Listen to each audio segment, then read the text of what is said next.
Good morning, everyone. Thank you for joining us today and welcome to the 62nd session of Majlis Khonji. First, I would like to welcome His Excellency Dr. Saeed Al-Sakhri, the Minister of Economy, participating with us today. Thank you very much. Please allow me to introduce our guest as well for this session, Dr. Ines Pires, an economist and international strategist. She is the General Manager of the International Development of the Chinese Tycoon Shoukworld, based on the Sultanate of Oman and currently manages the group interest in the country. Dr. Ines has supported the Sultanate of Oman in many areas for both public sector, private sector, and European Union matters. She is a holder of the Medal of State Council of the Sultanate of Oman and president of the Innovation in Diplomacy Network in Brussels.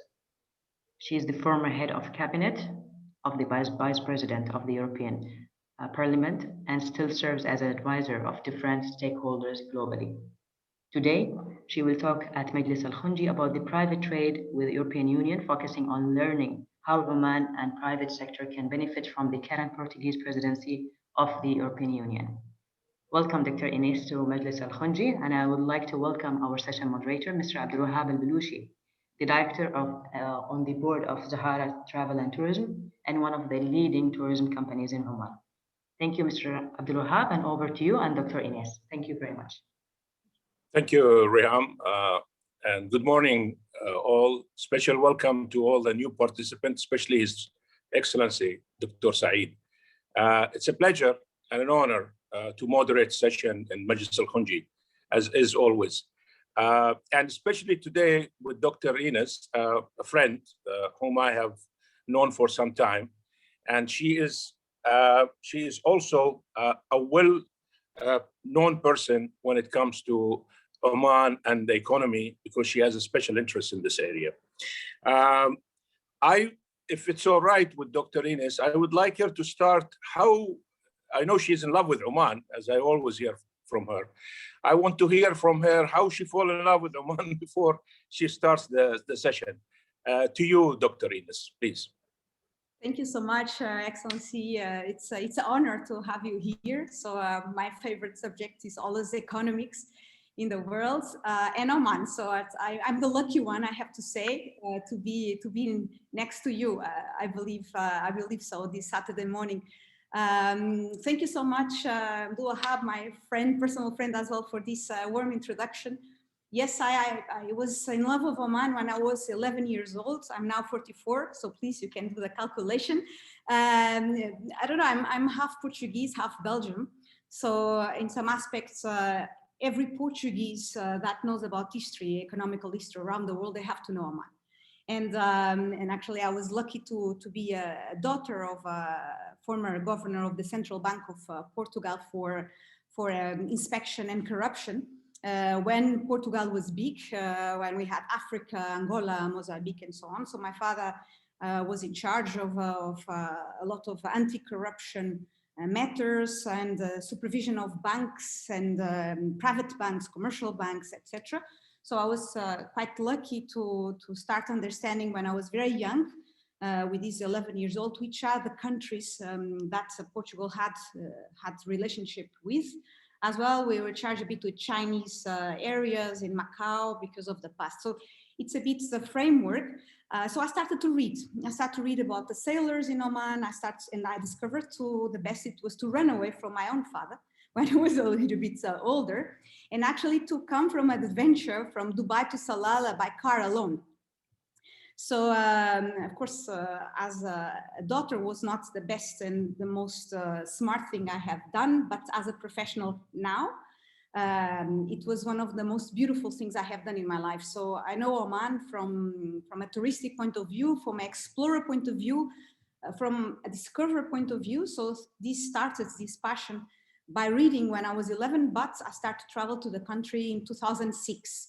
So I saw Oman without roads. I saw Oman in the early stage of the development. I saw Oman as well one of my hobbies as a creative photographer. In 2012, I came back again, and I was traveling in the areas, more remote areas that I did not have a chance to meet the first time. So I was lucky to, and I said, this country is one of the most beautiful country in the world. I hope that one day I will go there again. So this kind of stopped until 2014, that the Diwan of Royal Court invited me for one of the offices I set up in Brussels called ISPD, to come to Oman to work for the Diwan for different areas, not only of training but consultancy. And I said, this is inshallah was God. I believe that in that moment, because it's the country that I always wanted to live in. And I was lucky. So I came to Oman in 2014. So I have as well an Omani daughter, I can call it like this. She was born here, and my son, no, he was born in Brussels. And it was a bit a personal story, how I fall in love in Oman in a private level. And I met some of you in the images here in different opportunities, in different meetings with my current employee, and as well I sold actually SPD for a Gulf family office that I'm still now running in the presidency in the honorary group in Brussels. So I'm still connected to Oman, and I'm still living in Oman. Excellent, Doctor. Fantastic. I mean, happy to hear all these nice things about your experience in Oman and how you fall in love with Oman and you being here. I believe your presentation will be around approximately 20 minutes. Am I correct on that? Yes, just a small presentation, small framework. Excellent. Because what I would like is to hear from you. Excellent.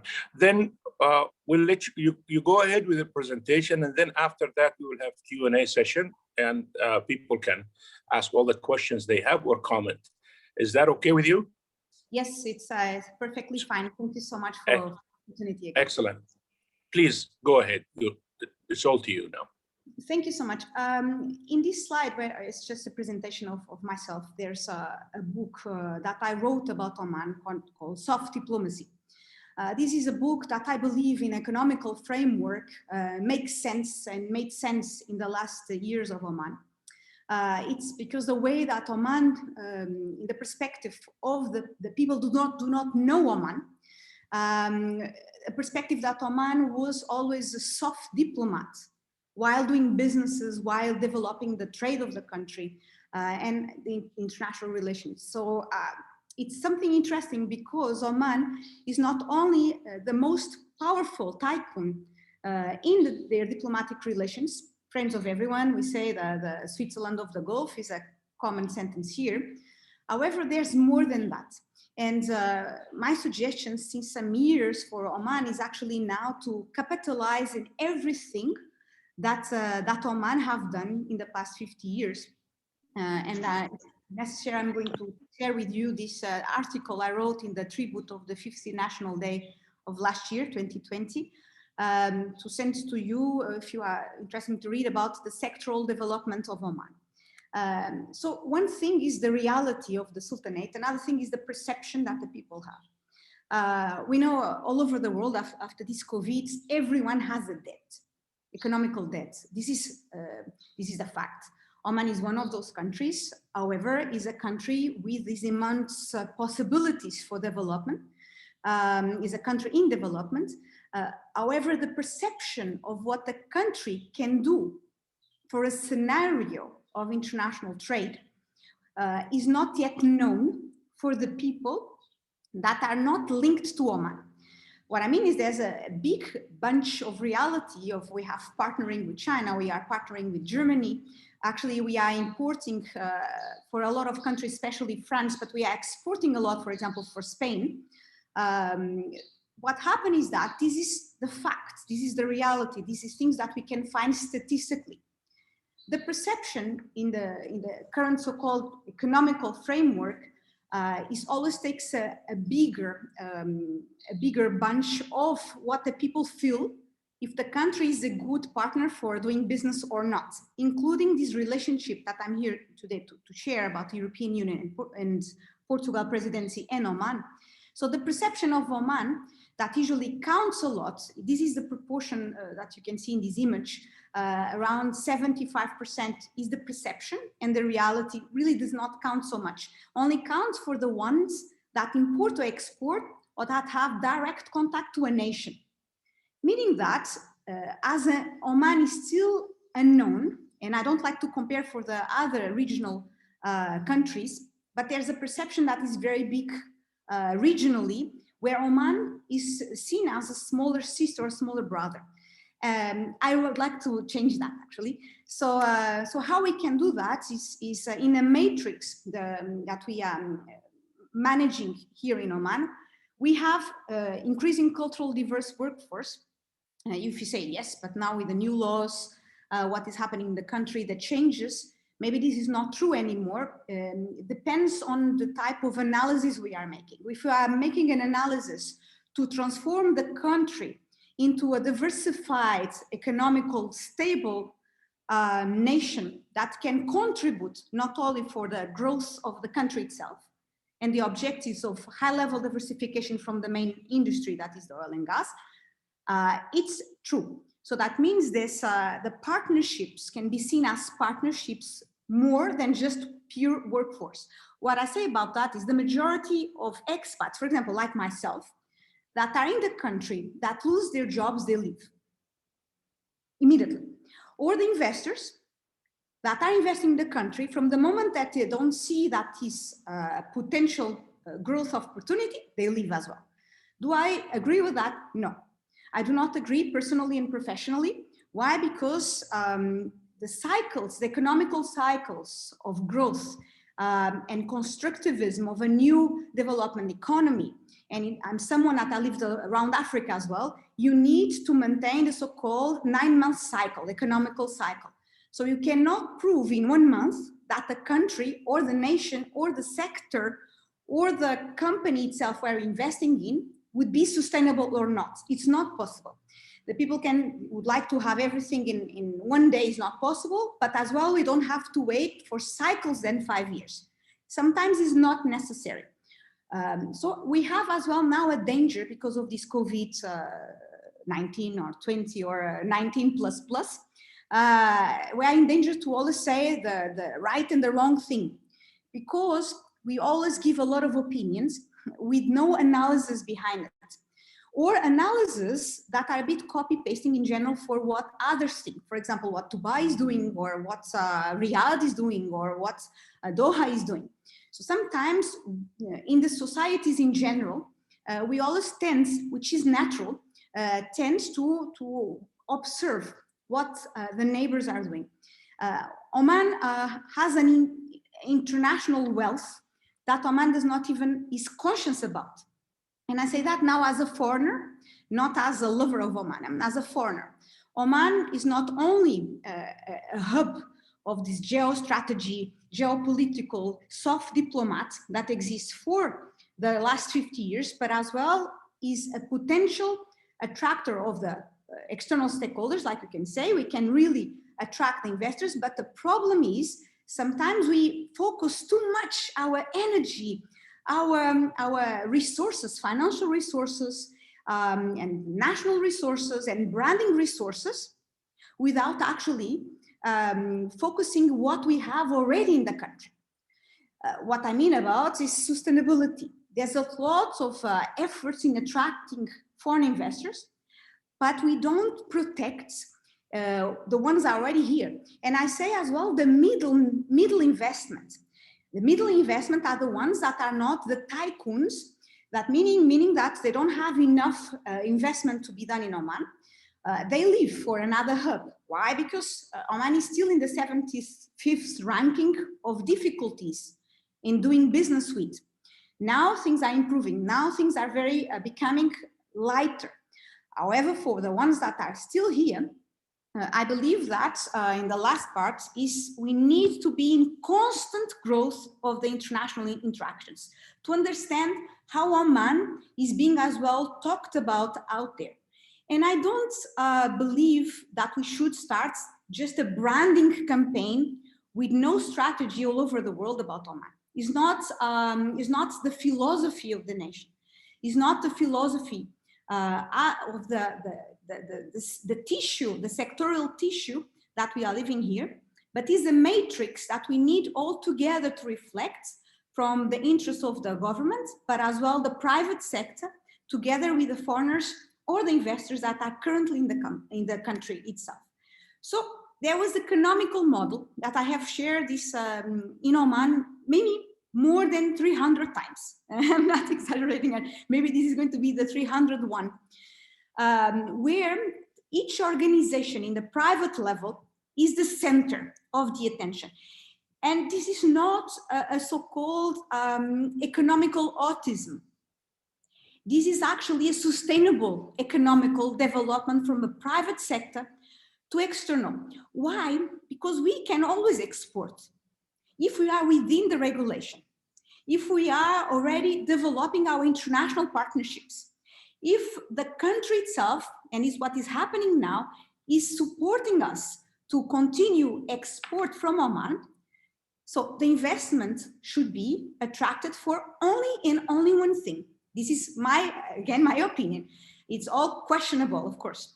My economical opinion, we should attract investors, not only to bring their money in the country, because can be maybe not sustainable. I know approximately 15 groups that left Oman, big groups, because it's like, it's not sustainable for us. It's like we are just here, so we move for other countries. So my question is, but why do we move? And there's a list of topics why they left Oman. They left because it's difficult to deal with banks, because the schedules of doing businesses, because the time zones are difficult. And in other neighboring countries, we find it something more open. However, I believe those are not the pure investors. Those are the so-called suppliers that you can see in this graphic, is the partners and suppliers, or even the competitors of Oman. Because a country or a nation that partner up with a high institution to attract investment to the nation, what we should be doing as well is actually to attract the investors that would like to export from the country. Because if you are attracting for a small country like Oman with a huge extension of land, we should attract and to reinforce the ones that are currently here into invest in export industries like agriculture, like fisheries, to realize the capacity of the export of the country. Does not mean that the country is 100% ready. No, it's not 100% ready, but we don't have to be 100% ready to be able to start exporting or to be able to start reinforcing the private sector in the country to export for all the graphic stakeholders that you can see there. So that means for one side, we have the most called internal part of the one organization. That is the shareholders, of course, the regulators, the public sector. We cannot overpass the board of directors who regulate us. From another side, we have our clients, our competitors, our partners, our own team, the laws that regulates that part that is linked as well to external part of our own organization. And then the rest comes after. But after these countries, nationalities, companies that you see in this model are the ones that can be receivable of not only our exports of Oman, but as well understanding who is Oman. That's why I always try to link economics with branding. And like I said again, branding is not, I'm a woman, so it's not to sell just the nail polish, just what is beautiful. Actually, a brand is actually to sell to others, to show to others who we are and what is our vision. And the Vision 2040 is 100% stable. We know where we are going. So how to transform the vision into actions, and the private sector has a huge role on that, and making the link for the European Union. For example, why I would like to make a European Union link? Because we are now in a moment that Oman has one opportunity that is not going to be repeated in the next 13 years, 13. And I'm seeing here in the image one of my you can say my friends, Mr. Simon Karam, actually, because we met several times. And he actually listened to one topic that I've brought here to Oman 2 years ago with Vasil Hudak, the former vice president of the European Investment Bank. I brought him to the country because we had a task to do to the country. We needed to place Oman in the white list of the taxation countries. And actually we've made it, so I'm happy, together with the country and the foreigners, and it was the pure partnership between Omanis and the Europeans. So we have done it, it's accomplished, it's done, checklist done. And it was only possible because we work in partnership and because we were aware of the opportunities. And the opportunities, like we say, is not only autistic opportunities, are the opportunities that are out there. Now we have the Portuguese presidency. I have 100% decision making as well in some of the trade agreements and for private sector and public sector there until July. So until July, I have here a list, and then I can share with you after this meeting here, a list with everything where Oman is stuck with the EU, and as well with the private agreements, bilateral agreements between states. For example, we can export very easily fish for France because of bilateral agreement. We can export fish, for example, for Germany. We can export for Spain, but there's things we cannot do because of so-called multilateral economical law that the EU runs. However, the opportunity, EU as a market, is the third friend of Oman. So as a market, I mean, should be one of our priorities, and to take advantage, of course, of this past that Oman has with Portugal, because I said, why the Portuguese are just supporting Qataris now? Why? I cannot understand. I'm half Portuguese, so I was upset, but you have this long relationship. We should attack immediately the core of the European Union now. With the true Oman companies, with the true partnerships, philosophy is similar, is traders. For example, you to have an idea, the Portuguese is ranking now in the 25th countries of easiness to do businesses in the world. Oman is ranking 75th, I think officially now the World Bank, yes, 75.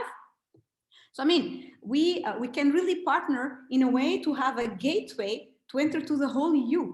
So you have, for example, the free trade agreements that started in 1990 is still in negotiations for Oman with the EU. We are still in the sectorial level. So that means the general level for Oman is a little bit easier. And I understand the reasons, because geopolitically, Oman always played the role of the good student and the good professor in the soft diplomatic approach arena. However, now, and knowing this area that you can see from the intelligences and analysis you have here until the disputes, we are never in disputes from Oman. So we need to work very closely in the state level for the trade policies, but the bilateral one, but as well the multilateral. So the countries, companies, the private sector can be the base of the pyramids that you have there. Then we have the rest, the political management and so on. I'm not so worried about it. What I'm worried is that the base of the pyramid is being ignored sometimes, not by Oman, but by the inclusion of the sustainability approach and the know-how of the European Union as well itself with their so-called neighboring friends. That's why I wanted to engage you together, to think together. Let's take a rational opportunity together to unblock everything that is possible to unblock. I talked as well last week with the ambassador of Oman in Belgium, as well, a personal friend, His Excellency Najim Alabri. And I said, Najim, this is the list that I've done. And he just adds some extra points and say, Ines, we need this, in a diplomatic sense of view, but as well in an economical point of view. And one point was not there, was the point of how to engage the private sector to export faster, better, with more know-how to other private sector in Europe. We don't need always the government. The government cannot be always our friend. every day, are things we have and we must, as private sector, to do naturally. We say we've brought this Chinese Tycoon Shoukworld. In the beginning, they just came in to check. They're already here. They're already investing. They're already buying. They're already using Oman as a hub. So if it is possible for them, really not big governmental support, or not really only Omani co-investment, they can do a loan, but as well under regulation. I think it's possible for everyone. And I would like really that we take advantage. Of course, I'm here in the country. And I said, I don't have really, I do for love. And this is true. I love this country and I wanted to see it, this proactivity, this branding of Oman, that everyone would be speaking of Oman around the world. And sometimes my friends Omanis, they say, but Ines, or Inas, like they call me, but our idea of countries low profile. And I tell you something, low profile brands can be the most impactful brands in the world. So why? For this reason you have here, you develop a small and creative media policy. You are, through the soft approach that Oman has to create the credibility international that you already have. Then you increase the political influence that you already have. So how you transform that to an economical model? I've said that in 2019, when actually we solved this issue of the taxation for Oman. You continue hiring your natural workforce in Oman. You maximize the tourism revenue. I know that's COVID-19, but that's why we need to be more creative to take advantage of the country now and of the world crisis to augment our revenue. I never had such a profitable year that in my life, I have to say to you, because of the COVID-19. You know why? Because the progress was done while the people were blocking their minds. Some of us, and a lot of Omanis, we just said, let's continue. Doesn't matter what. We don't look to the laterals of the COVID, of the problem, of the other problem. What can be the problems that stop us to grow? And we continue to grow. And we continue to focus on what is our wants for the country, for the companies, for the private sector, and for the ones that we are working with. So we continue. We continue to attract that foreign investment, maybe more in artificial intelligence areas, the ones that we don't need to have a physical COVID-19 challenge to block us to do. We start to work in the models how to really increase the export. I have created one full that means how if we only attract the investors to export from Oman with the new laws that are amazing in place, that we can be 100% owners, the foreigners that we can partner with Oman, know-how based from construction, from the fish, from the main sectors that Oman are, the renewable energies that we are focused on. So for example, like we say for the agriculture, let's focus in agriculture, not for self-consumption, but for exports to the EU. We need Oman. The European Union needs Oman. We should focus in the exports. And this is true diversification. Diversification of economy is only not the plan, but the plan is there. So let's actually work with our partners to prepare the country to attract our know-how, to attract the investment, to attract the technology, to attract what already they do well together with us. And we produce locally and we export from Oman to the other regions. So from Africa, of course, so East Africa is super important, but as well for the European Union. And I believe in this, I have here exactly in numbers, the UNCTAD for the World Investment Report, we can actually pass in 41 billion euros for the EU only alone in general. So that means, what happened is that it's focused only in 3 countries, the ones that the bilateral agreements are strong. But if we work in a multilateral level, by nailing as well the bilateral trade agreements that we have by the government with the nations themselves, that is actually a big constructivism of the Portuguese philosophy. So that means let's do all but one after the other.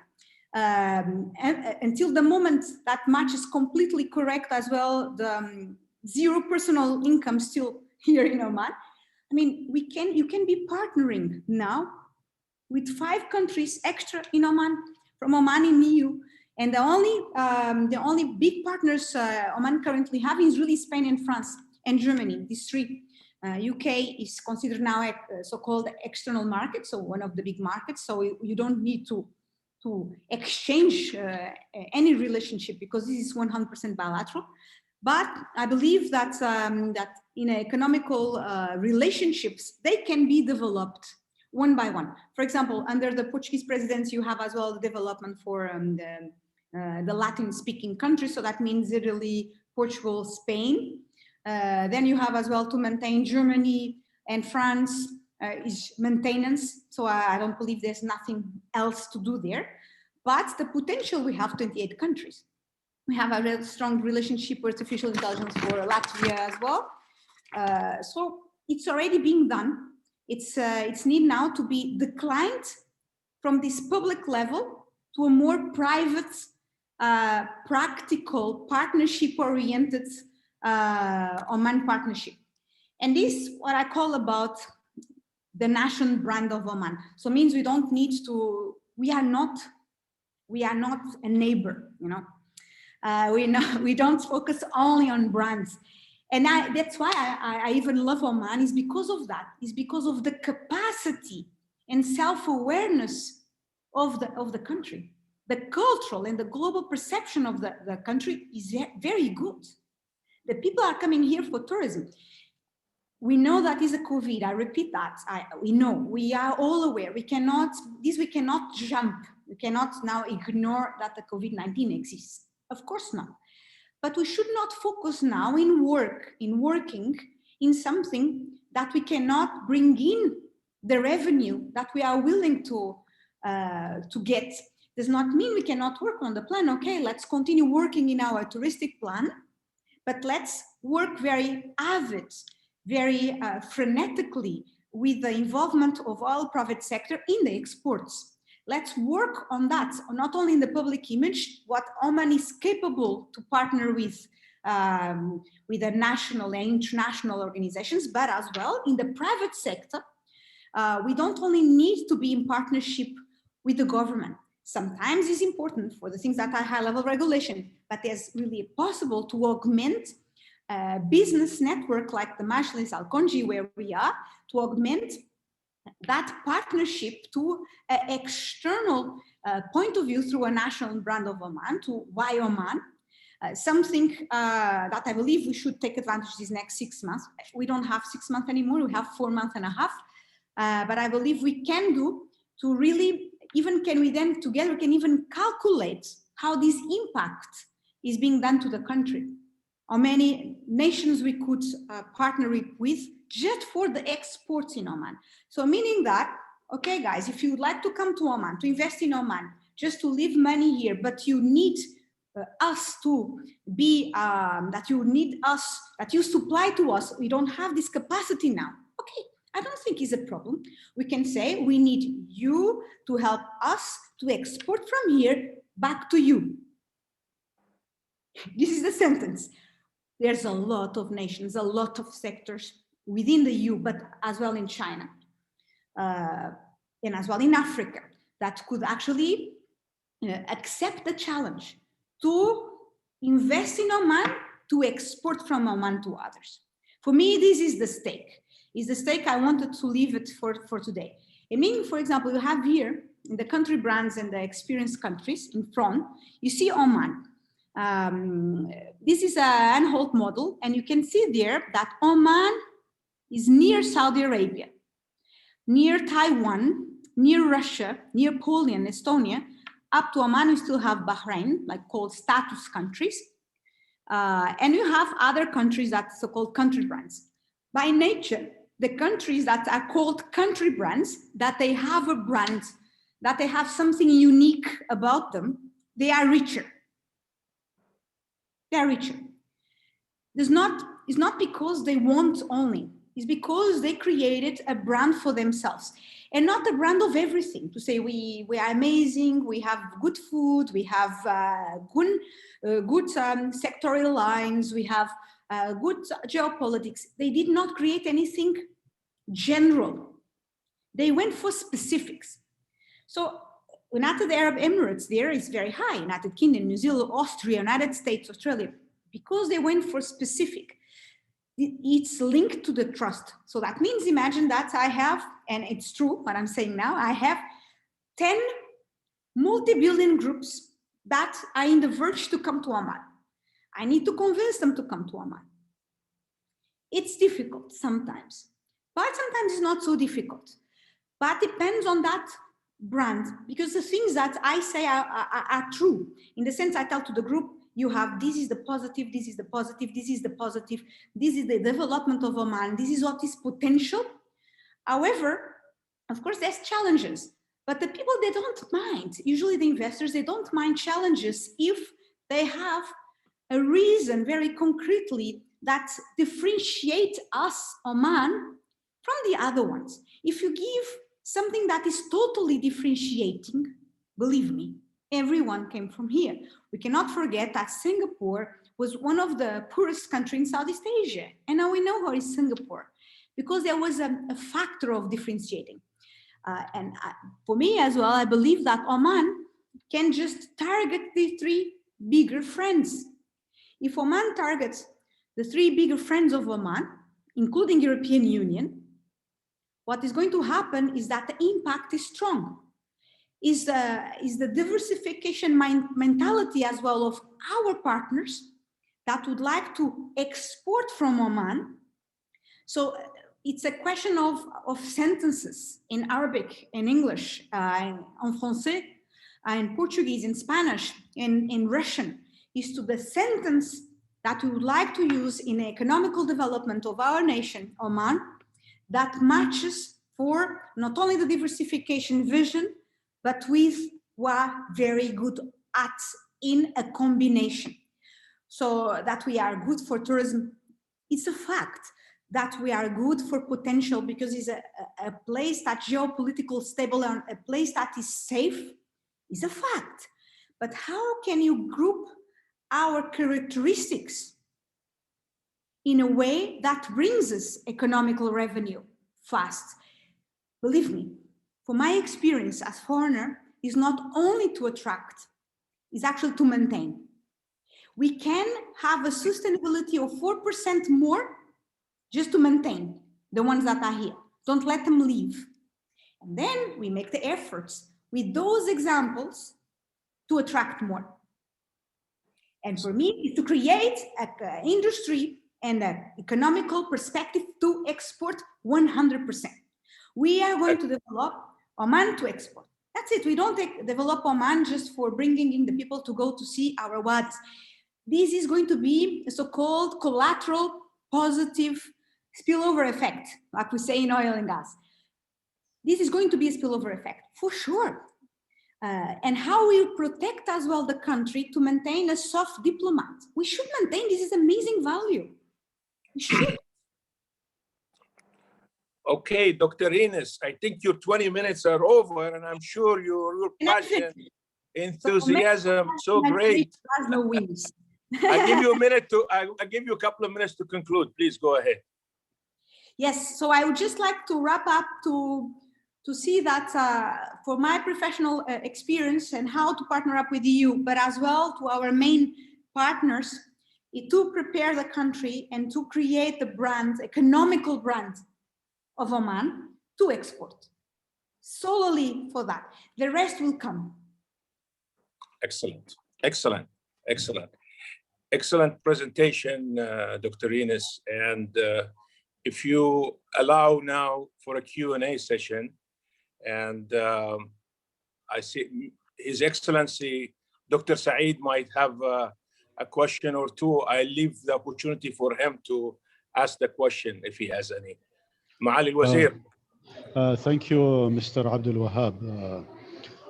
Thank you, Dr. Ines, and I do agree. I hope you can hear me well. Yes, Your Excellency. Yes, okay, perfect. Thank you.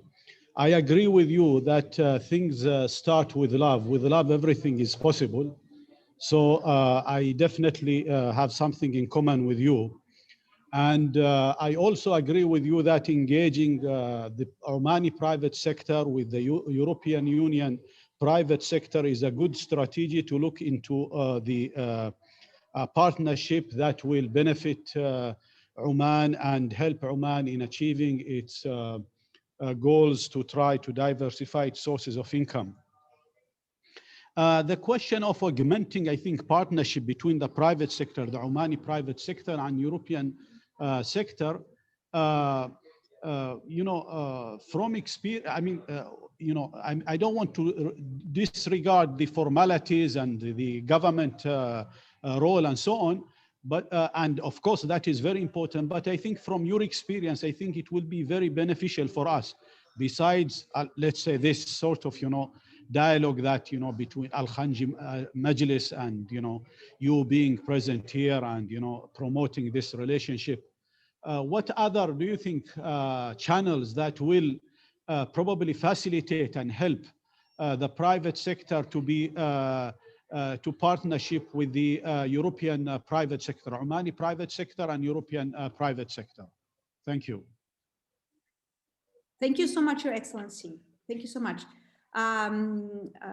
Abdulhab, shall I answer immediately or how you prefer that I collect some extra answers? Can I answer? No, please, immediately you can answer. Please go ahead, yes. Yes, so Your Excellency, there's for me a very straightforward strategy. And as you know, the economists in general, they try to expend less and have the maximum results. So I try always to be very straightforward. It's really to pick up the phone. Honestly, it's really to lose, maximum 1 month non-stop from night and day in a hard work style to create all the arguments that matches Oman private sector as a global and already with concrete examples to the years of the other private sector. For example, if you say for one of my stakeholders of health, now we know that is needed to build more hospitals, just something concrete here in Oman. You know that one of these Portuguese investors is more than 70 million that we already brought here for the hospitals. They came, they built, it was really simple. We said, guys, you have to come with all your funds. You come to Oman, you invest in Oman, you manage your company privately, you partner locally because you don't speak the language, because you don't know the style, you don't know the stakeholders. So you come and very easily, feasibly study. We do in 1 page because then they have their economics locally and as well in the private, they come to do the whole groundwork and due diligence. But from us is 1 page. So you come here because of this reason, you have this partner group and you do it. Another very simple is to create this little brands. I'm in favor of that because there's the European Union countries, they have something that is a bit proudness, okay? So that means they don't believe what they don't see. It's a pity. I believe in God, but some more Protestant countries that I always say, like in this matter, and if they are listening to me, I don't mind, direct. Sometimes they are more practical. So they believe in the brand. That's why sometimes they believe more in UAE, because the brand is there. And I believe that we should maintain our soft diplomacy, but to create doing business friendly in Oman. For private sector, we do a small logo, something simple. Why? For example, I have already stakeholders I would like to come to Oman, for example, to modernize all agriculture from the European Union. And I said, okay, but you come to export. And the problem sometimes, and when we call them, we say, but come and see the opportunities. This is a nice country. You have to see all the stakeholders. I think we should sometimes be direct with the Europeans as well, sometimes with the Chinese or with the Africans. I would say very simple. We would like to modernize our agriculture. We would like to feed East Africa. We'd like to feed our own country. But for example, an investor that comes to Oman, for example, to develop agriculture for Oman, because I think it's a very good example. To develop the country for self-consumption is not very interesting. We have to convince that investor hardly. Maybe only you, Your Excellency, is able to convince.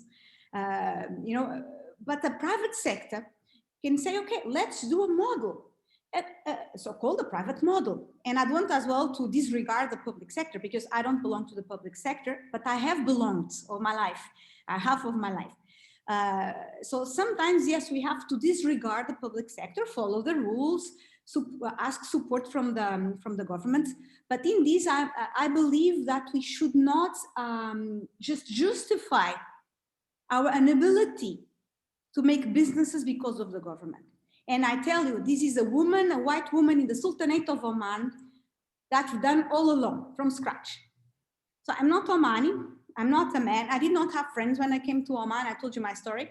And actually, I'm an investor in the country. And I'm not living. And Omanis, there's a period of the life, they said to me, we don't have budgets. And I said, okay, it doesn't matter, I'm going to find my way. And I found my way without the government.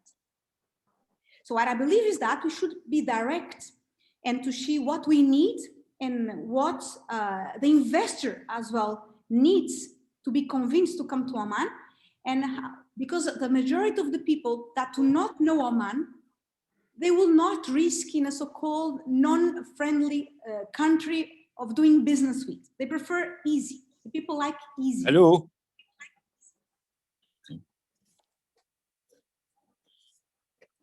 Yes. All right. Thank you, Doctor, for the answer. Your Excellency, any follow-up or any other questions? No, I don't have any other question. I just want to tell her thank you for that insight. And I think I am sorry. it's definitely a good approach. I must have muted myself here. I have a solution. I have one for all sectors. You are a good friend and a true lover. It's true. I'm going to offer you my book next time we meet. Excellent. Can you hear me? Can you Yes. hear me? Yes, we I don't can. know what happened to my connection, but apparently I have. Here we go. All right. Can you hear me? I don't abandon. Don't abandon. Okay. Well, I can't hear you. I don't know what's wrong with the system. Your Excellency, any more questions? I'm sorry, I didn't hear you. No? Okay. I have Saleh Al-Shamfari. I don't know whether he can hear me too. He has a question for you, Ines. Well, thank you very much. Thank you very much, Ines. Thanks to Khalil and the rest. It was really amazing and a beautiful talk. And thank you very much. I'm from the private sector, and my latest experience, as you well aware, is that I want to share with you, my experience, the recent one on this. Of course, I hope you see this in the market. And this is our latest message to Oman, to the world, the Mazoon dairy. In fact, I'm so proud to tell you that we started exporting to the world, and we have huge demands now. And yes, Oman, through export diplomacy, can reach corners. Well, thank you for that insight. So I hope you started tasting our product, Ines, and I hope you like it. But this is what Oman can offer. What I can say that the big challenge that we see from government side is that whenever they go for branding, they go alone. They do it the way bureaucrats think. And that's the major difficulties. We are the people in the ground, and I think the way we do it is totally different from the way they do it. Could you comment on that and the role of private sector to really go to the world with a brand? By the way, the word Mazoon is also another meaning for Oman, the old Oman name. So maybe to help that discussion. Thank you, Ines, for your very insightful presentation. Mr. Saleh, thank you so much. I know one of your family members as well, Dr. Adel. I had a chance to lose with him in the chess. So, I'm so proud of Mazoun, and Abdul Wahab knows that my daughter, her name is Amelia. She's a Omani, like I shared in the beginning. So Amelia to Amélie in French, and Amelia to. So I believe on private branding. What actually the Germans did and Japanese did, and I don't want to have these just examples of the high success, but I think they did very well. You know what I have done? They did not request the government to brand for them. What I have requested is to say, include in your brand the brands that are already known. Like, for example, Belgium did very well as well. For the best chocolates in the world are Belgians. So the best cars in the world, the technology are Japanese or Germans. So what they have done, the government, is to use the private sector or abuse, and this I believe they should abuse the private sector, the government, to just talk about the case studies more than actually just use about the geopolitics, the geography of Oman, that is very beautiful, very safe. These I think everyone knows. And I don't believe that are strong arguments, because there are other countries in the world that have those arguments as well. But those arguments linked to the case studies to say, for example, imagine you put me, a foreigner, I drink Mazoun and I give Mazoun to my daughter. Strong brand. I know already 3 markets. I say in Spanish, I say in Portuguese, I say in French, I say in German, I say in whatever language I could say, just can say in 8, but I would say, we have, that's Mazoun drink. So this is a way, I believe this is quite simple actually to do. It's a small strategy for the government to launch publicly, to say, Mazoun, it's Oman. For example, to say, this is Oman, this is Oman, this is Oman, this is Oman. If the government links the general national branding of the country to the specific brand making that is through Oman, of the famous people in history that are Oman, the much friends that are Oman, if you link, because this is even a cheap strategy, I'm sorry to say like that, because actually the investors is going to be the private sector themselves. All right, thank you, Dr. Saleh. Any follow-up, or is that enough, Saleh? No. I do agree fully with her, because I believe you cannot separate the two private sector and public sector, and then start doing marketing separately for each and everyone. So, for example, this is what we did. We said, okay, this is an Omani branded meat. The first branded meat in the Middle East is Bushra, coming from the south of Oman. So to do that, the government and the private sector should work together to brand Oman. This is you can see we have used the Omani logo there. Yes. It's all over everywhere to say Oman, Oman, Oman, and they should also say local, blended, produced, fresh, pristine, local, halal, or organic. That's what we should do together. And there's a huge opportunity. In fact, we've just launched Bushra last 2 weeks. Now we have huge demand from outside the Oman, GCC, and other countries. Why? We did, the best branding consultants of the world are here. They're working with us in both Mazoun and Bushra. We're not doing it with mediocres or with startups. We are doing it with the professional media consultants from the best of the world. We have to do it that way only. Thank you. Thank you, Saleh, Bashmuhandis. I have Mr. Amr Suleimani. He has a question. If you may, please, Amr.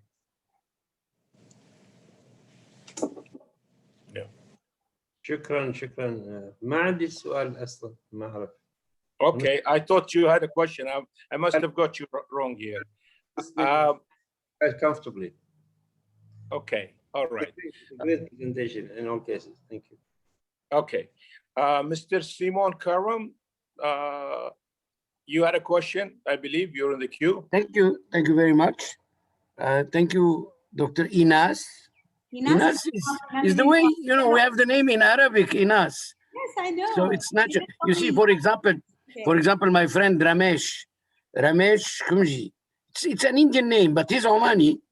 So I call him Ramesh. Ramesh sounds Arabic, you see. Ines is an Arabic name. Yes. Good. Now, you know, what I'm taking out of this talk is many, many, many things. Example, you know, you stress on looking to the external, you know, augmentation of external stakeholders, constant growth of international relationship. That we have to keep in our mind. The novelty, something very, very new, you know, and thank you for that, is to protect the present investors and not kick them out like we did with Amazon. And Amazon was new, you know, the present one, the ones we have, I think we should go and visit them and say, what problem do you have? And how can we, as you proposed, invest more in products that we can export? That's new to me, you know, a new idea. Then you touched on something brilliant, which is the soft diplomacy, the good boy in the international arena, you know, the good students. Okay, that's excellent. But how are we using that to materialize it in some of economic relationship? It's a big question being discussed even in Majlis al-Khonji several times with His Excellency Minister of Foreign Affairs you know, attracting investor for export from Oman, the idea, and not attracting investor, full stop, but to export from Oman. You mentioned renewable energy, agriculture, it's a bit difficult. I'm thinking of flowers in particular. And oil and gas, we are experts in oil and gas, you see. You see, if I take an example, there's a huge operator, upstream operator who works in Oman, who's been with us for years and years. And their regional office is not in Oman, and yet the drilling activity in Oman represents for them 35% of their worldwide activity. And you spoke about developing, you know, a creative media policy. I'm sorry, I have to repeat myself. I give always this example. A Lebanese guy came to visit us at Isra, and he said, some countries have that much. Look at my hands, that much. And they advertise that much. You, Oman, you have that much, and you advertise this much. And I like the way you said, we don't have to be advertising on everything, but, you know, on the areas where we're strong, you know, our fish, our dairy products, which are coming to become international. However, and I'll end up there, when one thinks about all this, there are two observations. First, a wish, a will. And here I really honestly thank His Excellency Dr. Saeed to be with us. Your address is an invitation to various government authorities to be present with us and think from their angle as well, not only the Ministry of Economy, but the Ministry of Commerce and Industry, the industry, you know, the foreign investment, all this. Now, however, you know, and I'll end there, we have to reconcile within ourselves before we embark on anything, particularly on the 4 sections that you said. You said, keep hiring workforce, keep thinking tourism, increase export, and attract foreign investment. If we look in detail into every one of them, in every one of them, we have not reconciled within ourselves. Is our relationship with expatriates correct? Or with the foreign investor? Are we benefiting from tourism the way we should be? Are we thinking of increasing export? And are we attracting foreign investment? You know, do we want foreign investment? I know that many, many people in Oman do not want. Several people do not want tourism. We have to reconcile within ourselves what we want to do with our country, and we cannot leave it to the hazard. And thank you so much. It was nice seeing you, even virtually. Thank you. Thank you, Simon. Very enlightening words and comments. I'll leave it to Dr. Ines if you would like to say anything to the comments raised by Mr. Simon. Merci, Monsieur Simon. It's my pleasure. So it's really, I agree with you 100%. For me, it's really simple. To protect is to hear, to listen to others, to listen to the ones that are here, and actually to start inviting as well for these Majlis or for other initiatives as well, the foreigners that are already investors here, to pass soft diplomacy to corporate diplomacy is just one small step. So as the soft diplomacy was already done, but a step for corporate diplomacy, that means, okay, let's use those friends and to be, like you said, stable to ourselves in Oman, and to say we are ready to invite those friends as well to be our economical partners.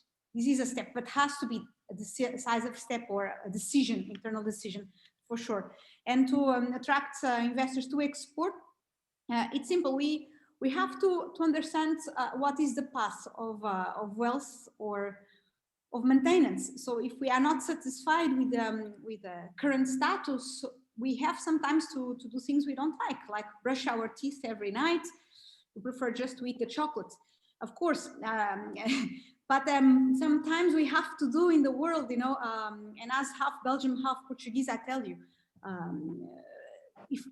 if the Belgians do not accept that, would be just a small country in Europe, and now is a big partner as well in bilateral point of view. So if you want to be small and beauty, it's okay as well. It's a strategic decision. However, if we want to grow, and if you feel that we need to be more confident because of the ones around us, I would go for one good one, one stability. But at the same time, not to expose what we are not ready for. This I agree 300%. And to develop the creative media in one or two areas, I think would be benefit Oman, but as well Oman internally, not only Oman externally. I believe that to develop a love for Oman, for the ones that are here, to protect the ones that are here, and as well the ones that will come after. I think would have always a positive impact. Who is Oman? Where is this located? You know, this is a word that I gained. It was not because of nothing special, actually. It was just something for free I organized inside of the European Parliament. I've done a whole exhibition for 28 countries about Oman, and said, this is Oman, was the name of the exhibition. And the people, wow, this is amazing, this is wonderful, we want to go. Sometimes if we expose, there are people that simply, we don't have to brand anything anymore. They just want it. And I agree with Simon for sure. People, they just want. We have to make a choice of the path. Thank you, Doctor. I have Dr. Mohammed Al-Razegi. And can you please, Dr. Mohammed, put your question through or comment? Thank you very much. Thank you, Dr. Ines, for the valuable and important lecture that we heard today. As you said also in your lecture, the relationship between Oman and the EU and the world is very ancient and historical. This is by nature, of course, and which also contributes to tourism, as you said in the lecture, and probably the businesses. What we know from the different sectors, especially with the industries, that the economy and the legal, let's say, stringencies are linked, or maybe they are cross-linked. And of course, that's why you see many countries, they face, especially from the developing world, they face many technical difficulties in accessing the EU single market, the 28 EU markets. For example, we in Oman, before Oman was exporting fisheries to the EU, but the export value and the quantity dropped from 10%, I think, to around less than 1%. And that was in the last decade. This because of many technical issues, including some technicality with the stringencies. I think the safety, especially from the food veterinary offices in the EU and their route to inspect products in their destinations, let's say in the local markets, of different countries, including Oman, it has some the part into such cooperation between different countries and the EU. So from my opinion, I think the European cooperation in terms of technology and the investment, like direct investment in Oman, may serve all parties due to, of course, to the nature of Oman and the location of Oman. So my question to you, Dr. Ines, what's your evaluation, probably your assessment of direct EU investment in Oman as of now, or probably prior to the COVID-19?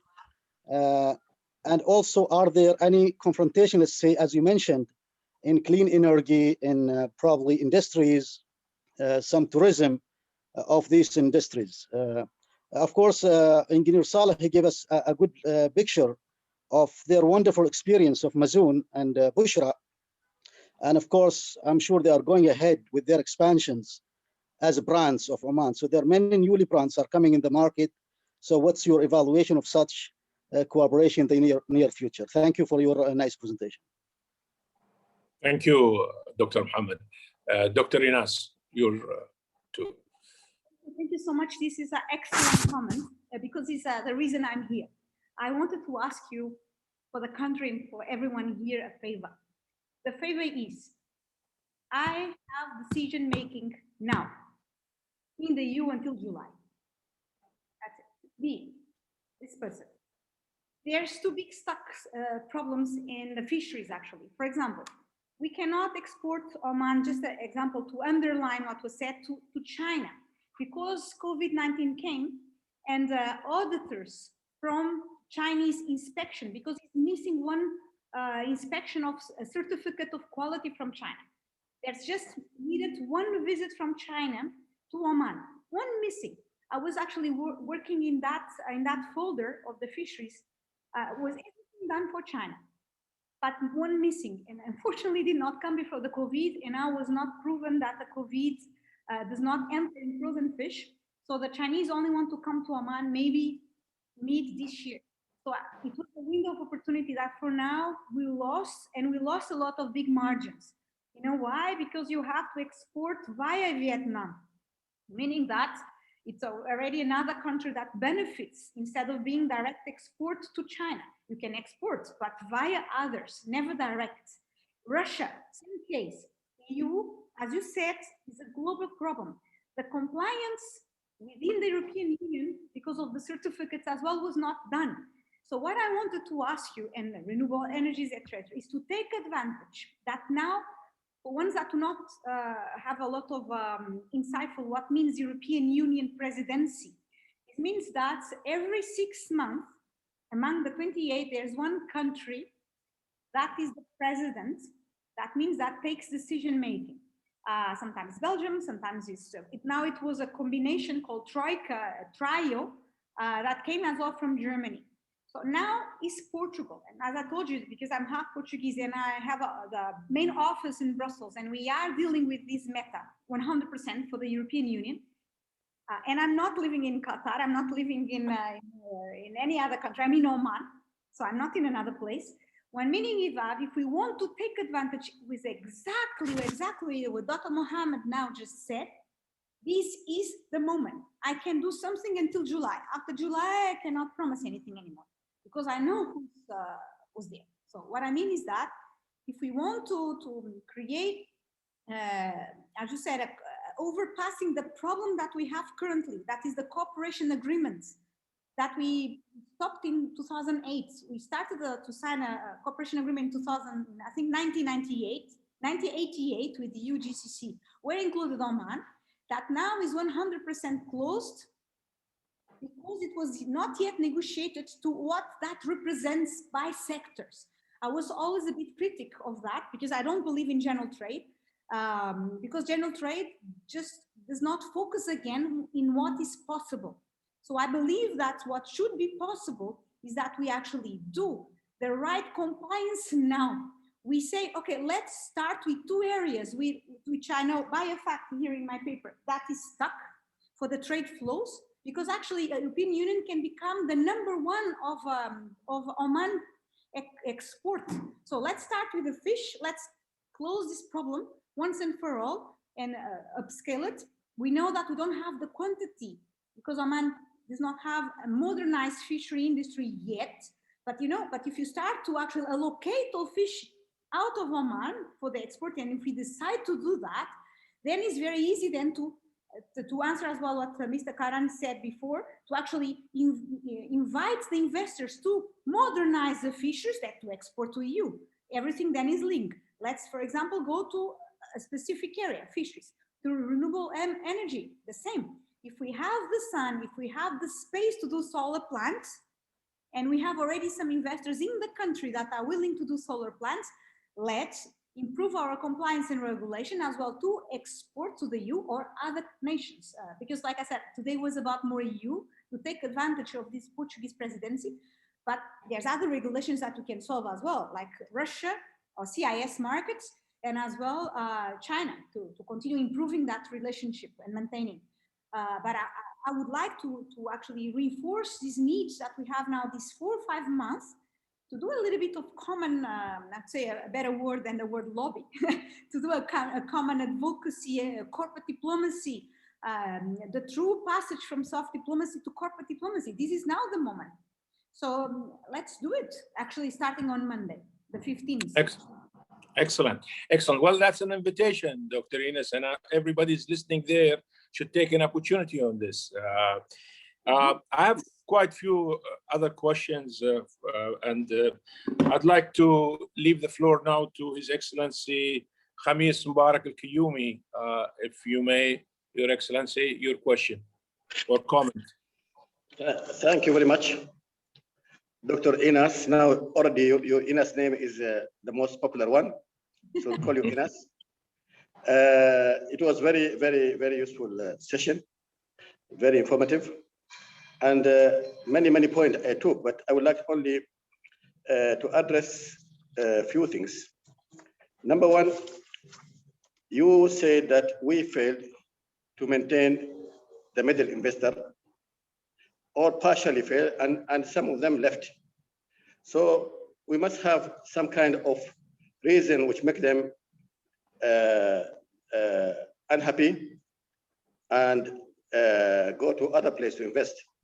However, some of the reason could be acceptable or understood, and some of the reason could be, as you said, is driven by supplier motivation rather than investment motivation. Then you spoke very nicely with the main slogan that invite people to invest and export, which I totally agree with you 100%.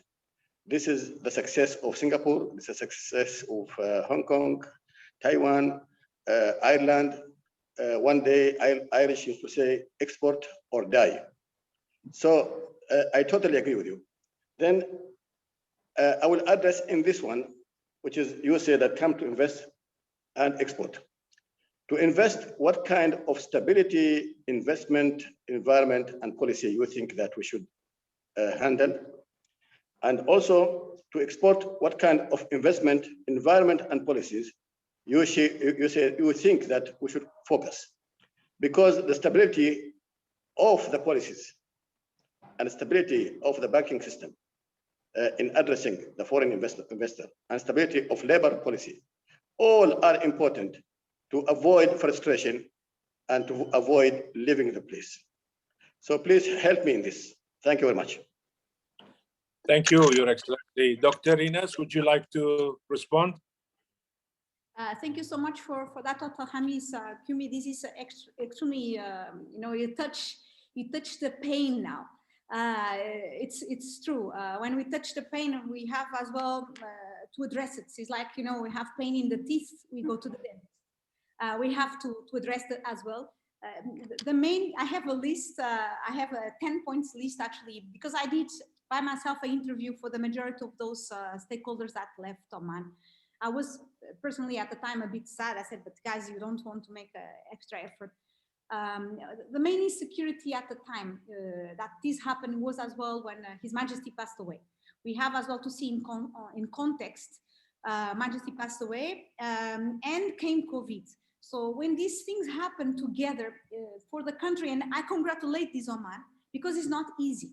For the foreigners that do not know Oman or the ones that are investment, at the same time that is really happen at the same time, we have as well to acknowledge that is not easy. Yeah? So we have to acknowledge that. Like I said, is that to go to the dentist with two teeth that are in pain. But the majority of the reasons why the people were not satisfied in Oman was the reason number one is the slowness of the trade, meaning banking. And this is an honest problem and is a real problem. So that means, for example, we close this weekend. I'm working the whole weekend because yesterday we are closing a big deal actually that will bring 96 million to Oman, US dollars. With Brazil, but the time zones, are crazy. So yesterday we needed to close some LCs. There's no bank open. There's you don't have this so-called 24 hours banking like other countries have. For example, I was working with the Brazilians. The Brazilians wake up. It was my midnight, so it doesn't matter. I was working. They needed someone to speak Portuguese. Okay, let's speak a bit Portuguese from Brazil accent, but I cannot solve anything until Sunday. Sunday in Brazil, people go to the church, they have other things to do that they don't want as well to deal with the matter. So sometimes what happened, the investors in general, they are expecting a faster country in some practical areas. And practical for business is finance, so banking, is time zone. So that means that we have someone willing to work sometimes on midnight, willing to sign a check, more practical reasons. This was one reason. Another one, like you just tackle as well, that they cannot bring their own teams from those international countries. For example, they cannot have a team on 100 employees that come, imagine, from Korea or from China or from Belgium. They have the percentage of Omanization that is going on. I have some comment for that. I believe that is the dream of any country, that the country is managed and is ruled by their own nation. This is completely normal. You're going to ask this to Portugal or to Belgium. Everyone has the majority of their population to be employed and to run in the countries. That's why the taxation is so high. So sometimes the people can criticize that, and I know the investors criticize that. But like you said, is a reason that in some aspects, I mean, you can counterface it. You can say, yes, you have a mandatory monetization, but as well you have less taxes. So in this, this one we can overpass. I don't think that we can convince in actually a practical and real way. But the banking is really the number one problem. If there's sometimes it's, for example, the Chinese, they answer, we don't have a Chinatown, we don't have a center that has a kind of a cultural interest for us. For example, like we just gave the example of Singapore. We don't have an Indian town, we don't have a Chinatown, we don't have a European town. So there's some of this type of more cultural areas. But for me, as you ask my opinion, the number one problem for me is the banking system. Yeah, because the parity as well with the dollar and the United States, etc. So there's if we can, have banks that can work in the nights, or like it would be useful. Say for on behalf of the investor, if we can arrange that, I think half of our problems of Oman will be gone for the current problems in Oman. Excellent. Well, if I may, I'll just try to, if His Excellency Dr. Khamis allows me, he has stressed on the stability of policies. Like Engineer Saleh had also mentioned that where is the private sector when there are promotions, when the country is making any promotion?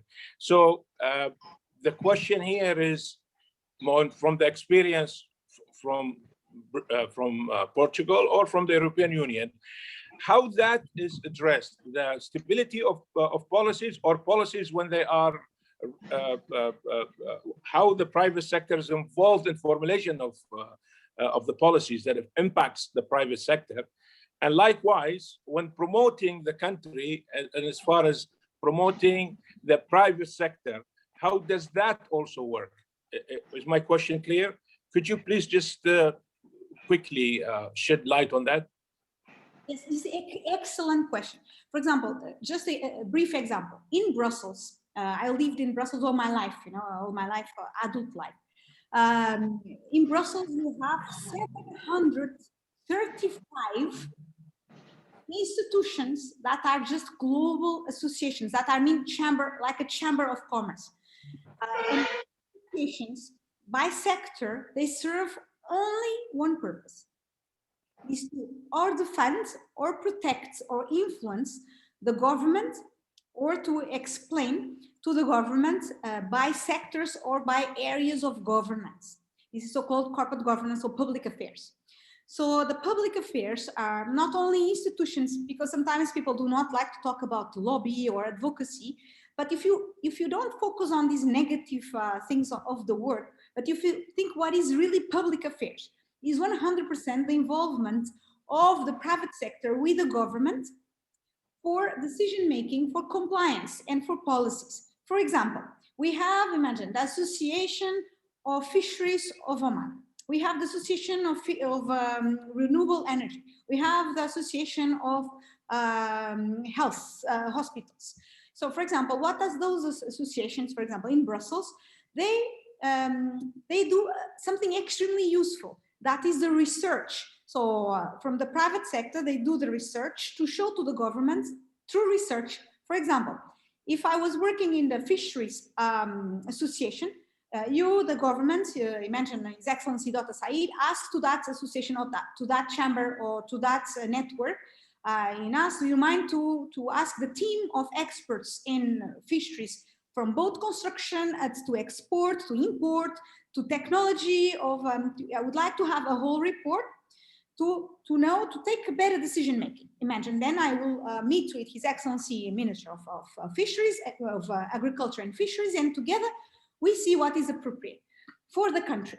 Because sometimes what is very wrong in general in the world, is not now about Oman, is when we copy paste policies that come from experts or from consultants that do not know the reality of the countries.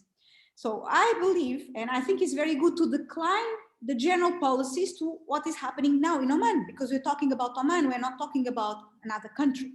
So those associations or those networks or those public affairs, what they do is sometimes in the beginning we start just with one. Can be one good researcher that just do research about this area that explains to the government this is the status quo, that is missing for us to do.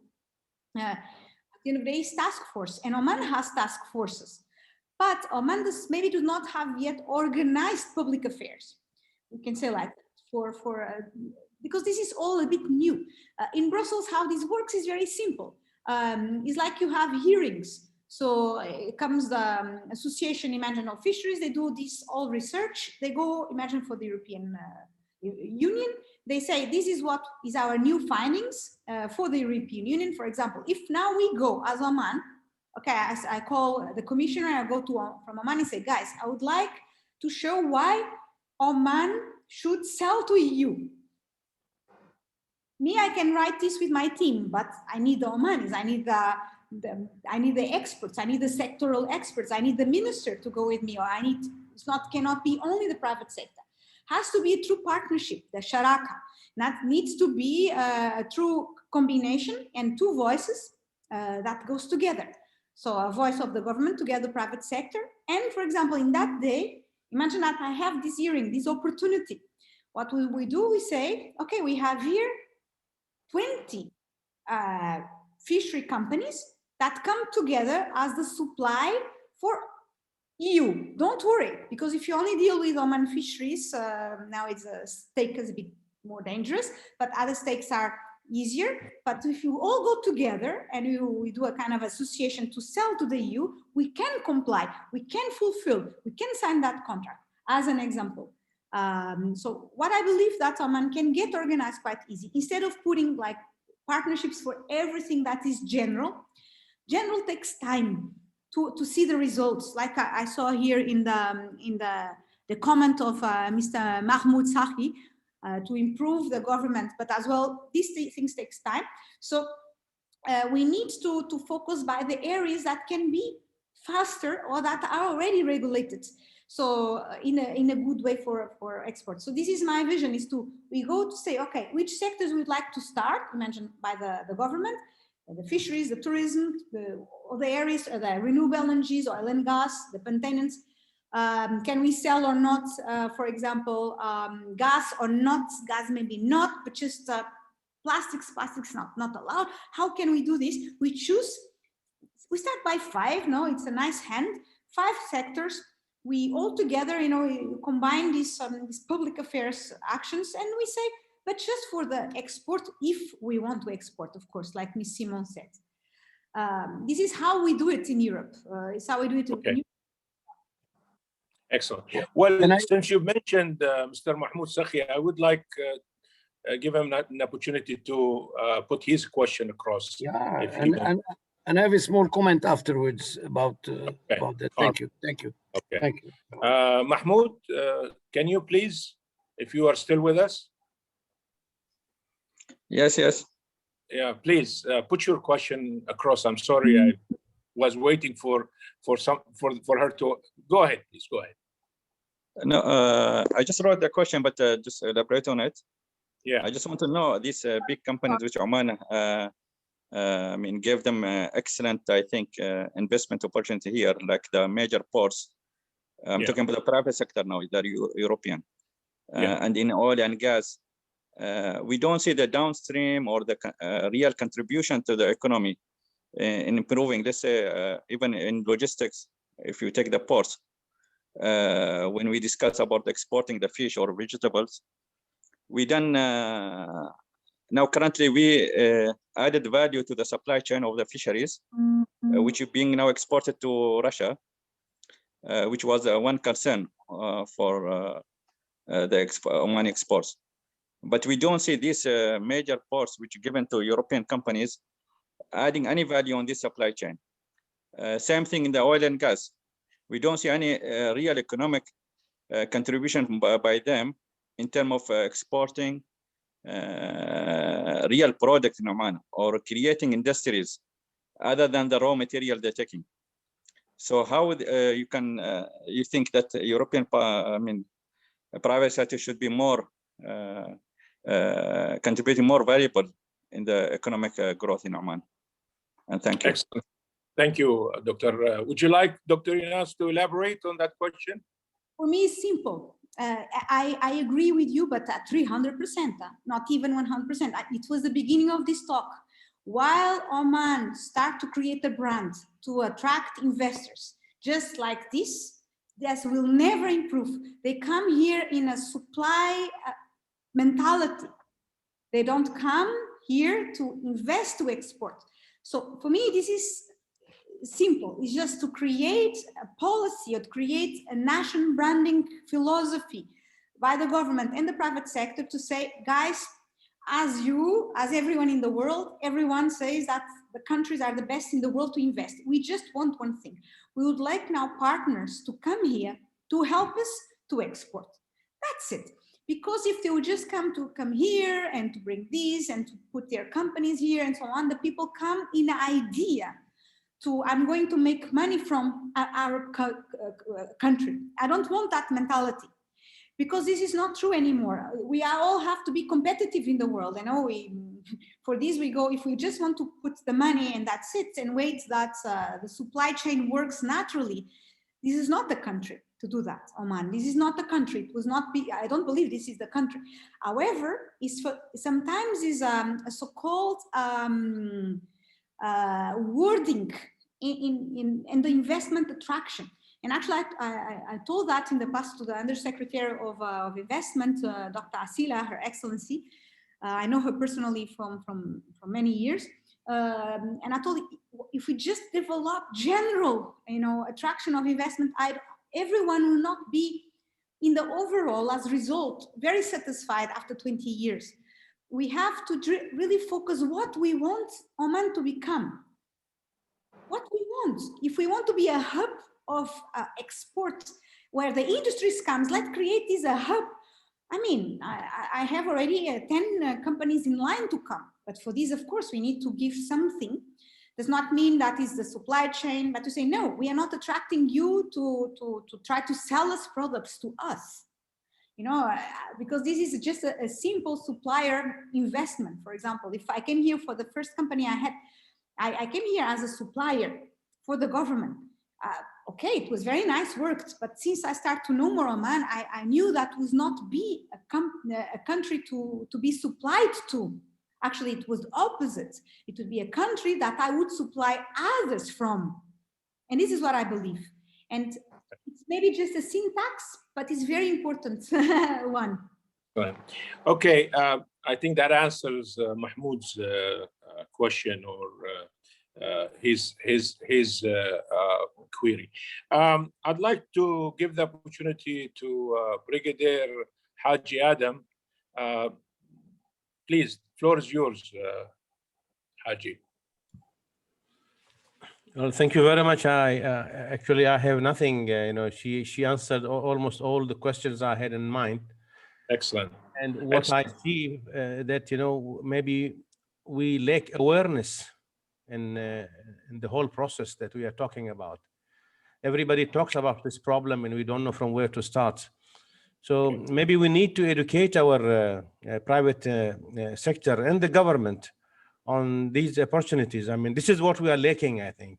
Everybody is struggling, everybody is fighting to do something, but we don't know from where to start. Thank you. Excellent comments, sir. I think, yeah, I share your view on this. Have Elena, she would like to put a question through. Can I invite her to put the question? Thank you. Thank you very much. And thank you, Dr. Ines, for a fabulous presentation and this very, very interesting conversation and discussion that has ensued from the inspiration of what you have said. So thank you very much. I think these have been a couple of hours very well spent for many of us. So I would like to make more of a comment than to pose a question. And this is also in regard to the national branding philosophy that you're talking about. So if you look at around the world at other countries that have really engaged in national branding strategies, for example, in contexts that I know very well, Switzerland, Italy, Belgium, etc. In tandem with creating an international image of a very strong national brand, there's also been a very strong commitment to fostering that brand within the country. So one thing I've observed in Oman, which has been sad to observe, let's say, is that in many shops, for example, Omani brands, Omani products are not highlighted. You go to any supermarket, it is often very, very hard to find products that are made in Oman. And hence, you need to create, in my opinion, a culture of trust in Omani products to foster also that trust that would be perpetrated beyond the national borders. So I would love a comment from you, Dr. Ines, in this regard, if you wouldn't mind. Thank you. Dr. Ines, would you like to comment on what Elena pointed out to? Elena, this is an excellent point. It's my pleasure to meet you as well. I'm going to say something not very diplomatic. So I advise before, you know, unfortunately, in life, sometimes nations only get credibility for their own brands, on that credibility comes from outside. I don't agree with that.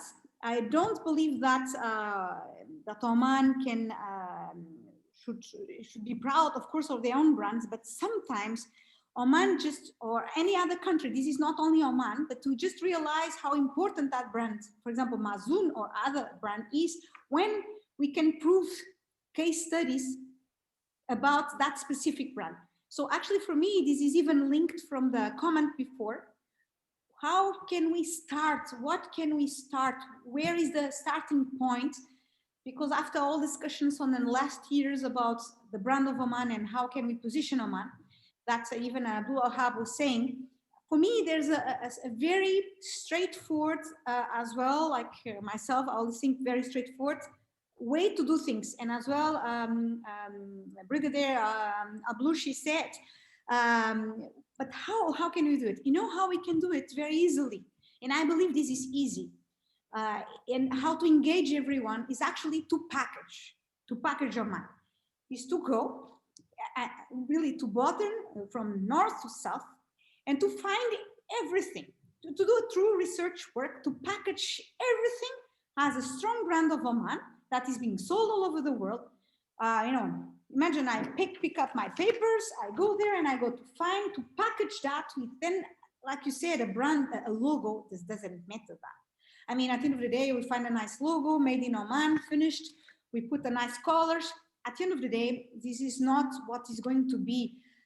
It's always, as we say, the corporate culture, then only the image. It's what we are.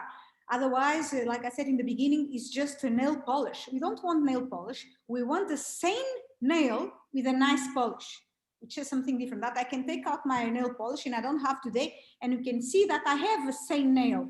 This is what is important. For that, we have a good product in a good package. So for me, the way to start is to just do a research work. We go with the government, we talk with His Excellency Said or with any other government member, and we say, okay, let's find out all these and let's package this a whole report of all the brands, private sector that are selling outside, what is the quantities and so on, and to use through data, because this is data, through data. And the countries that are, the companies that are investing here, the nations that are really in partnership with Oman, like France, Germany, Spain, and now, inshallah, Portugal as well, the new honorary consul, Dr. Samir from Renaissance. So, I mean, when all this starts to move and we start to package that, I believe that we have a lot of starting points, a lot of good starting point already. Excellent. Okay, well, I have Mr. Simon. Sorry. Okay. I have Mr. Simon. He would like to comment. Please. Yeah. Thank you, Dr. Abdullah. Actually, I took my part, more than my part, but I've got two small remarks. Yeah. One, I would like to support Mahmoud Al-Sakhi entirely in what he's saying, not to blame only our partners, but to blame ourselves. However, let me give you some facts. We take the first partner that we have on these big ports, which is Port of Rotterdam. One would have thought that if we went to Sohar, we're going to see about 612 industries, Holland, Dutch industries that would export, when there is none. Then we go and forget, Dr. Ines, that you are Belgian, half Belgian. Think half Portuguese. We take our other partner in the south, in Dukum, the Antwerp partner, and the same thing applies. It's not only their fault. Maybe we should first sort out our relationship and talk about this vision of inviting, etc. That's first observation. So I support Mohammed entirely. The second observation, you talked about how things progress in the West, you know, where the government asks a specialist group like fishermen. Well, how do you see this dialogue in Oman is always, you know, I mean, we have one entity that represents us all, and that's the Chamber of Commerce and Industry. Whether that structure is flexible enough under its present form, is flexible enough to engage every government authority with the private sector, I've got lots of doubts about that. Actually, many government authorities today, they go to professional societies such as Opal or Automobile Society. Maybe ourselves, Omanis, we have to relook at the forum at which the government and the private sector can meet and dialogue. Of course, it must be in the chamber, but in a different structure at the moment. This relationship is not there. Thank you. Thank you, Simon. Excellent points. Again, I totally also agree with you and I agree with Mahmoud. But then again, we need to think, what is it we want in this relationship? As you've mentioned, we need to be very clear on this. We need to understand how the other things. If you allow me, I'll ask Mr. Khalil Al-Blushi to put his question across. Sorry, Khalil, for delaying you. I know you've been there for a while. Could you please put your question? No worries. Shukran, Rashid. Thank you, Dr. Ines. I have very quick comment and probably a recommendation. You are the decision maker. You have pointed out that a few times, and you have only 4.5 months. Probably one of the things is to take into consideration are the companies who are existing here. We are very close to Europe for the last, I don't know, 100 years, 50 years at least. And there are so many companies from various countries in Europe who are here and they have invested and worked and they know it very well. Probably one practical step you can do is to meet with them and to take their input so they can pass it to the new investors who are either here and trying to leave or the new ones who are asking about Oman to come, the 10 in the waiting list that you have. So probably you talk to those who are existing here now and have been here for decades maybe and been successful. So they can hear it from the real experience. Thank you. Thank you, Khalil. Dr. Ines, would you like to respond to Mr. Khalil's? Yes, I agree with him 100% as well. It's what we have shared. For me, this is part of the packaging of Oman. I have already did that research, at least in, you can say, 45%. I'm still doing it. Of course, with this COVID, it took a little bit longer, but this is part, and I think it's exactly what we should continue doing, and is the point number one. Because like we say, it's not only negative, it's actually the majority is positive. You know, you see someone that is here for many years as well, like myself. So I think this is the way of packaging Oman, to say, okay, this is positive, this is what we have always to face, but always there's no country in the world that can offer a so-called the perfection of investment. Important is to see the reasons why people would invest in Oman as well. If it is for supply to Oman, okay, maybe we'll wait for a couple of years more. If it is to invest in Oman to supply us from Oman, maybe it's the right moment. Excellent. Well, we have run out of time, unfortunately. It's been a very interesting session, very enlightening. Reham, is there anybody else there that I haven't seen a name asking? We put a final question, or are we done with the questions, Reham? I think we have covered most of the questions. Mr. Maqbool Al-Saleh is with us. Would you like to ask any question, Mr. Maqbool? No, thank you. I just want to comment. Really interesting questions and answers. The tragedy with Oman is the private sector is in a ravine and the public sector is in a ravine. They don't talk to each other. This is where we are lost. Thank you. Good comment, Your Excellency. I'm not going to agree or disagree with you, but it's obvious there is a miscommunique, or the coordination apparently is not as good as it should be, and it's been mentioned a few times. I'll leave to Simon to make his final comment, and then we close, if you don't mind, please. Go ahead, Simon. As usual, I don't have a you comment. normally wrap up.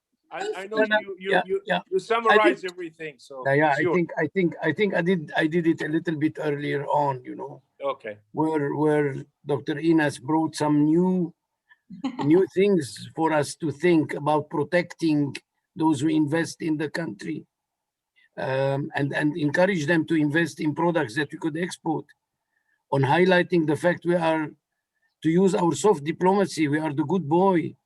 But then a boy who keeps silent, that's not good. We have to talk more with our partners and see how we can change that. She gave very practical advices about not aiming day one at the Cosmos, aim at under a global vision, but aim at specific things and go for a specific project, but deal with them, follow them up until they realize something. She definitely insisted on increasing and augmenting our external relationship, find more international. You see, I like somebody in Majlis Khonji said, foreign investors do not necessarily look for the profit only. Foreign investment goes where it is welcome. So here we have to think ourselves, if we are welcoming the real, the investors, it's all what Dr. Ines brought to us. It's all material for thinking and acting, and the presence of His Excellency Dr. Saeed al-Sakri enriched the discussion, and I wish Her Excellency Samsamia was with us, and and many government authorities, because the subject we discussed cover everybody. A final thing, when I pointed out that I want to say something, I wanted to ask you, Dr. Abdullah, in which ravine are you in? Makbul Hamid said, His Excellency Makbul, he said, well, yeah. Are you on the left or on the right? You're in the middle. In Majlis Khonji, we're in the middle. You're right. I mean, look, we could be much better in synchronizing, if you like.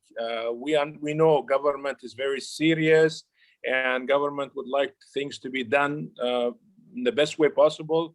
However, there is more synchronization that needs to be done. I don't know whether the Chamber of Commerce is involved to which degree when before policies are being formulated, and so I'll leave it to those who know better than me and who's more informed to look into these questions, and I'm sure things can always be better. With that, I will ask Dr. Ines if she has anything more to say, and on your behalf all, I would like to thank her very much for a very informative presentation, discussion. And I also would like to ask all those who are still with us right now to think of communicating with her directly. She is giving us that opportunity to go to her.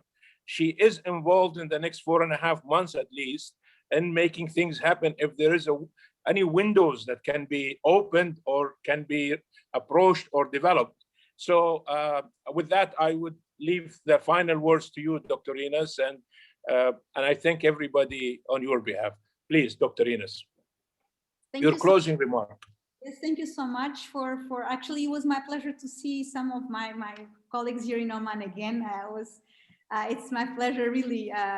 In this part, I always get a bit emotional because I think it's nice. All this COVID, I don't even imagine with all guys you lived as well with your businesses and with your policies. And it's not easy moment for all of us. So I'm very happy to see you. Second point, like I shared already, I'm here. I'm here for you. Anything, I sent you as well my email and my phone here in Oman. And in terms of Chamber of Commerce, just a last one about this. I think if we already have the structure, the thing we can do is to reinforce it, to rethink what would be that Chamber of Commerce as a final product of what we already have. Because and now I say as a foreigner, I'm going to say something as a foreigner, not like someone that loves Oman. As a foreigner, what I feel is a bit weak in Oman is that sometimes we create so many things new, is linked again to the preserving the people that are here. So we create all things new to do better. It's another, let's create someone, let's bring another consultant, and we forget to reinforce what is already good. So maybe the chamber is not perfect, but instead of actually always expending more funds and more resources to create something new, why we don't reinforce Chamber of Commerce? Let's put it how we wanted it to become, a true responsible for the private sector in communicating with the government that would communicate externally. This is my last comment, and I am thankful for. And I totally agree with you on this, because why reinvent the wheel? We have a body that's supposed to do what you have just mentioned. And I'm all for supporting it, improving it, getting it more engaged. I appreciate your comments, and I appreciate your excellent presentation.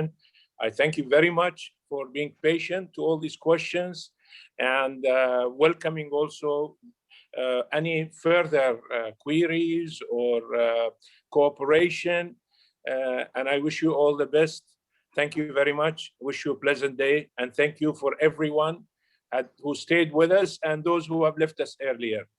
All wish you a good day. مع السلامة. شكرا.